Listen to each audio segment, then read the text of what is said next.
first poet today is Frederick Smith. Give a little bio for Kevin here.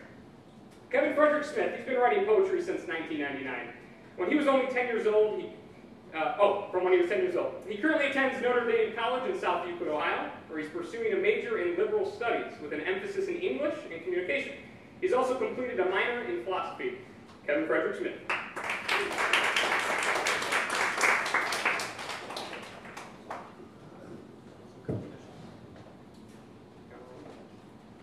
Now, like I said, I'm going to do a little something different here. I'll give you the mic, Kevin, but I have a few questions that might inform our audience or give some background about your work, if that's okay. All right, so you said philosophy is your minor.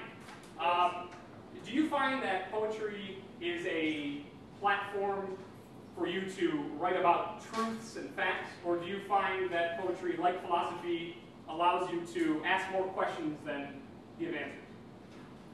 Well, I guess poetry can be whatever you want it to be. It could be either one. Absolutely. Do you think that your work has that sort of philosophical edge to it, or do you write from certain experiences that you have? Well, a lot of my poetry comes from experience, but I do try to think outside the box. Absolutely. So I'll ask one final question here. What would be your message to spectators listening to your work as far as your poetry philosophy? Well, I guess I would want my work to be open to interpretation. All right. Frederick Smith? Woo.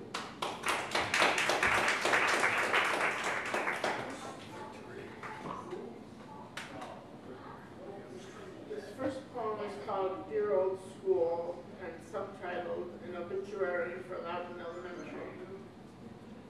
My dear old school, my dear old friend, you have stood by me through good times, playground fantasies of secret agent work, and art with dear Miss Foley and her many hats, and through the hard times, daily bullying and getting picked last in gym. Through it all, your familiarity made me strong. Now you are gone, and I feel that a part of me is gone with you.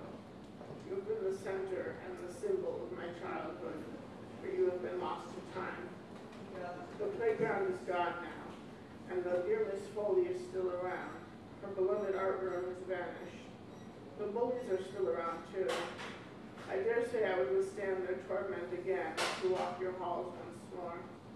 The gym was the last to go, sealing your fate and leaving you to survive in memory alone.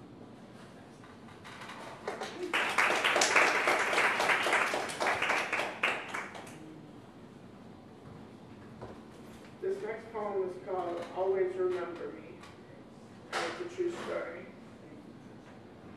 I didn't know you for long, nor did I know you well, but the last time that we parted ways, you gave me a card that said, always remember me, and I do, not by name, but by the sweet sorrow of that simple message, always remember me. We shall probably never meet again. That is one of my deepest regrets, but you remain in my mind and in my heart. And although it is perhaps against all odds, I pray that you too will always remember me.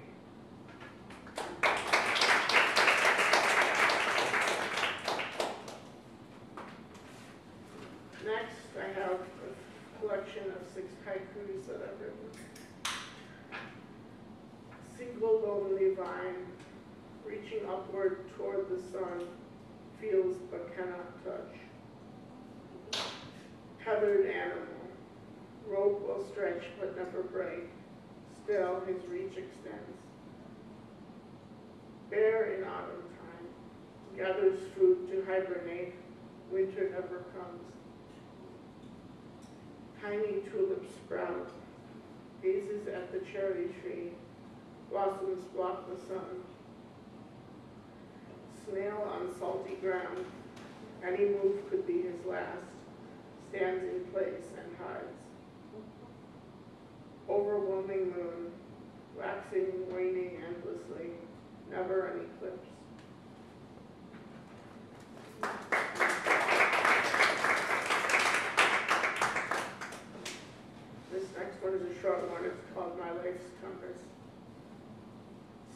feel southbound, so I must redirect myself to the northern route. When I get there, I will turn to the east, and with my life parallel to the equator of confidence regained, never looking back west again.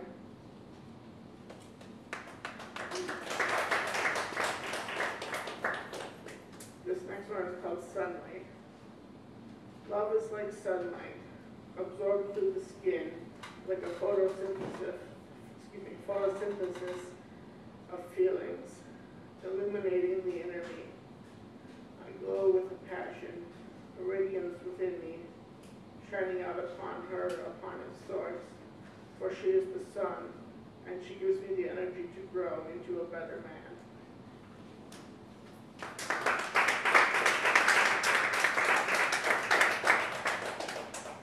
This is called Buddy Boy, in memory of my beloved cat. My sweet Buddy Boy, how terribly I miss you. I miss you when the day is clear and the sun shines upon your grave, but I miss you the most when your namesakes fill the sky. My beloved storm cloud. Every crack of thunder reminds me of your cry the night you found me. Every streak of lightning provokes memories of your playful nature, and every single drop of rain is a tear from your handsome eyes because you miss me too. Someday we will be united once more. Someday you'll be able to climb on my lap and shoulders for all eternity. And on that day, we will cross the rainbow bridge together with longing joy, and we'll never ever have to miss each other again.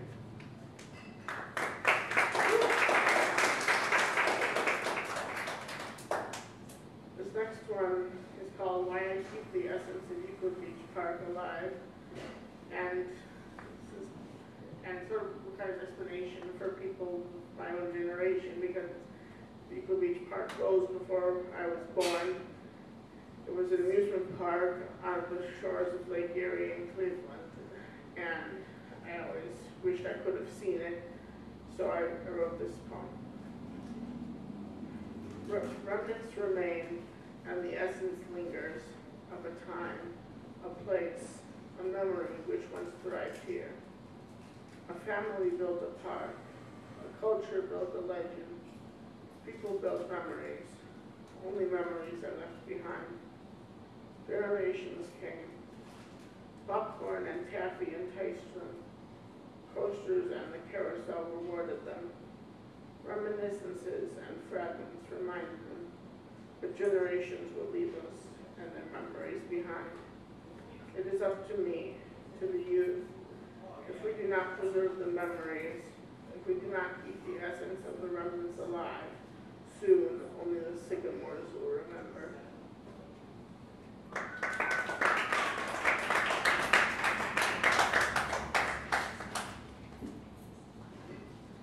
This is called The Book That Is My Life. I'm trying to write a new chapter in the book that is my life, but I can't seem to find the words. I only hope that the ink does not run dry before the words reveal themselves to me. The book is well worn, stained with tears of both joy and sadness, and scorched around the edges with flames of both hatred and passion. The book sits still, and the ink may remain undisturbed a little longer, but I will not set down the pen until the story is complete.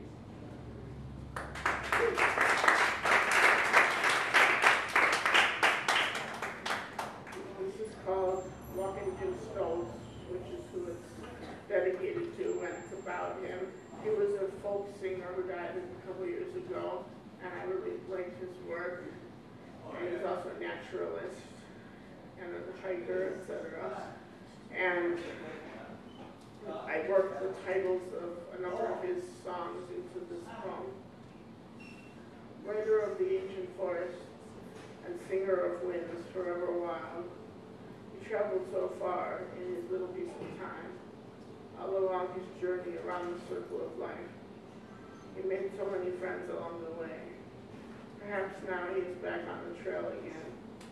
I know his spirit is still on the run. He saw a vision of whole earth harmony, He taught us how to follow our hearts and live life as one with the power of the earth, and oh, what a life his was.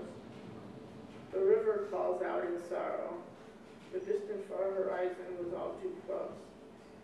The old crystal bell rings one last time, remembering one who was and is forever a kid for the wild.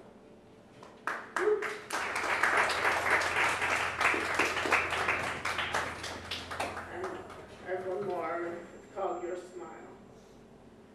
Your shining smile lights up the day and sweeps the shadows far away.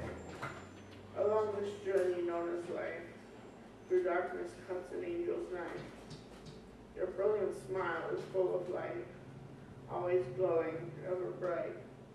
A lighthouse on the lifelong sea, illuminating things to be. If I should choose one smile to view, I'd pick the radiant one on you. Thank you.